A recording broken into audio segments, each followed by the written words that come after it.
As the hair and beauty industry becomes more and more competitive, attracting and retaining high-quality customers is going to be more important than ever in 2025. Stay tuned for my marketing tips.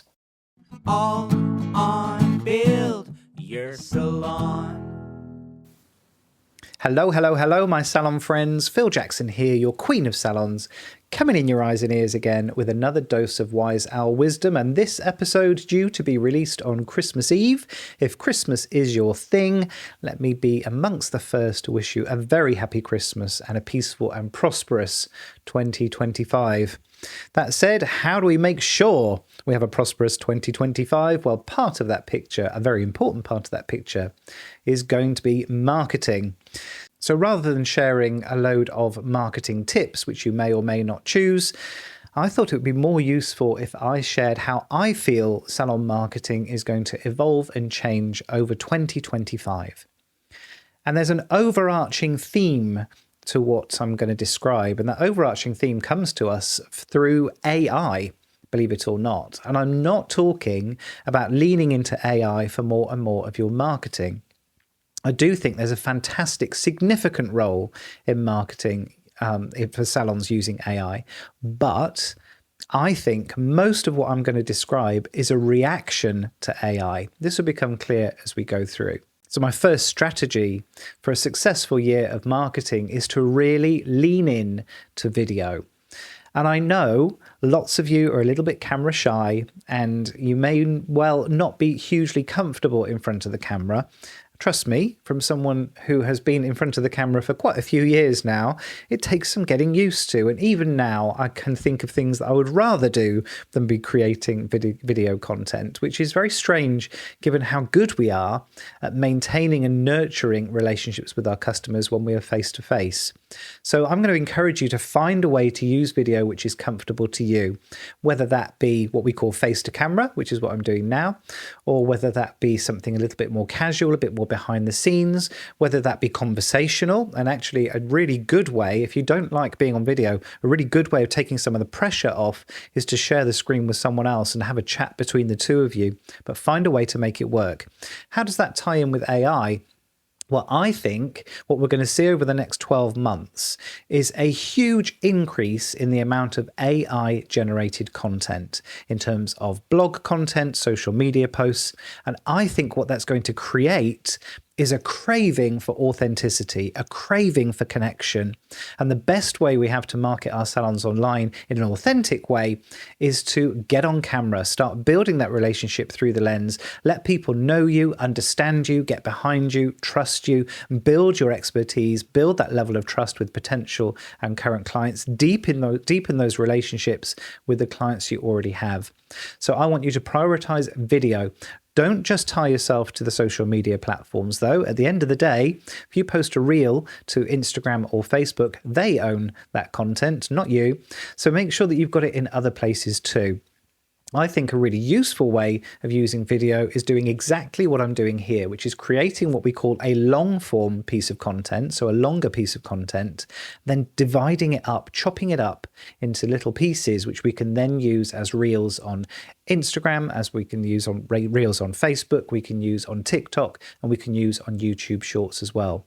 Driving people to your longer form content. Keep that on your website. Not only have we got nice up-to-date content for your website, which Google loves, but also we've got somewhere to drive our customers to in order to get more leads or turn more people into customers. So that's how I would be using video in 2025. There will be a way, I promise you, there will be a way that you can start to get comfortable on camera. Well, we're talking about Google.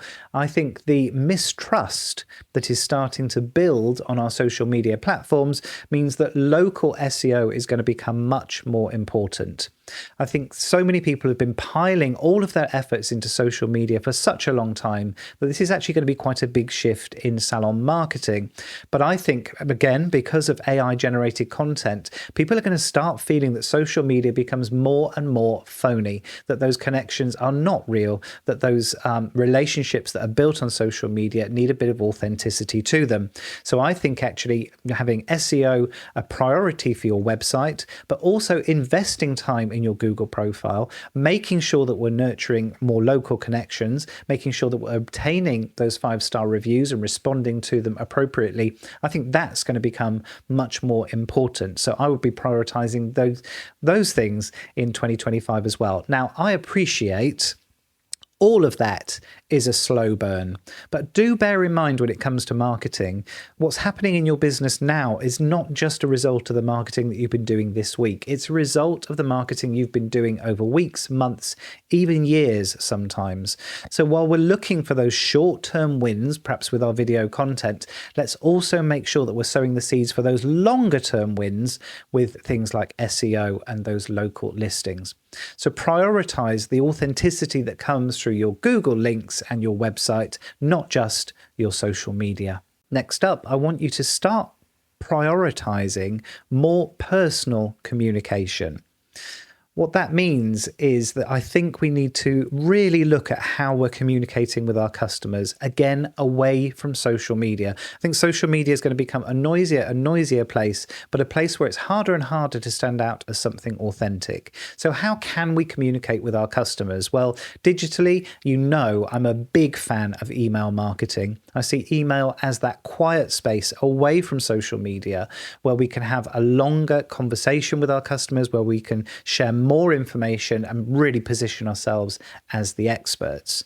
And people give email marketing a bit of a bum rap, to be honest with you. People give it a bit of a hard time, saying things like, oh, well, yeah, that's fine, but if my open rate's only 20%, I'm not being funny, darlings, but if you could get 20% of your followers to see your post on Instagram, you would be absolutely thrilled.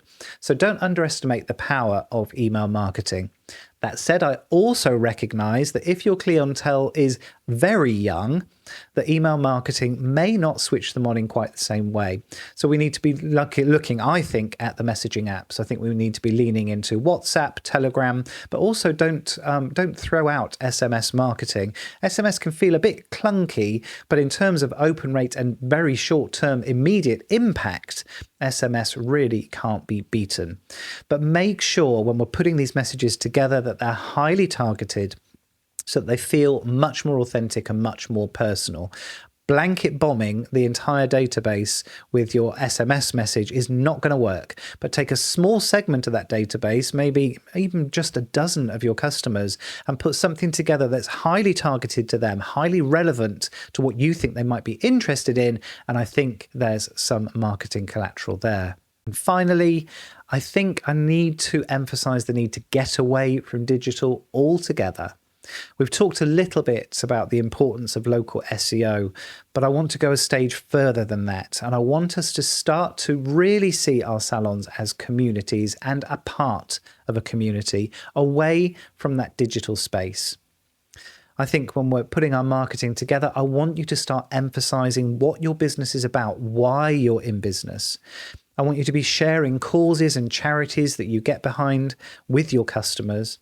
I want them to see behind the scenes. I want them to really get to understand you and feel like they're part of the salon family. Because again, I think that drive towards AI created content is going to leave people craving a sense of authenticity and community. Furthermore, I want you to see, gosh, how posh am I today? Furthermore, I want you to see your salon as part of a community as well. Start getting behind some local charities, local causes. Make sure that you're sponsoring the local netball team. Make sure that your name is in the local magazines. Make sure that you're part of the PTA or business organisations that represent your high street. Make sure that we're really part of that root level support for our local areas too.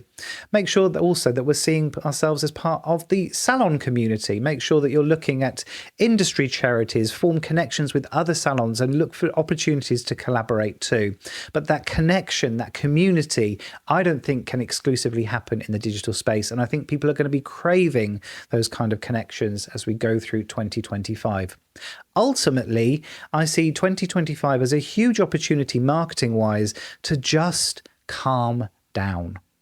Everything I'm describing is slowing the pace of marketing, deepening connections, actually doing less promotions, less offers, but letting them run for a longer amount of time, more targeted, more personalized, more intimate relationships with our potential and existing customers. And I think that feels like a breath of fresh air. But I don't have all the answers. I know it's contrary to belief, but I don't have a crystal ball where I can see exactly how things are going to go over the next 12 months. What do you think? What am I missing? What are you building into your plans for 2025? Reach out and let me know. I'd love to hear from you anyway. You know I love hearing all the latest gossip from my salon owner friends. Also reach out if you'd like to feature in a future episode of the Build Your Salon podcast. I'd love to get you on air, sharing your story, sharing your journey through our incredible industry. Just 7 short days until our next episode of the Build Your Salon podcast. And until then, take care.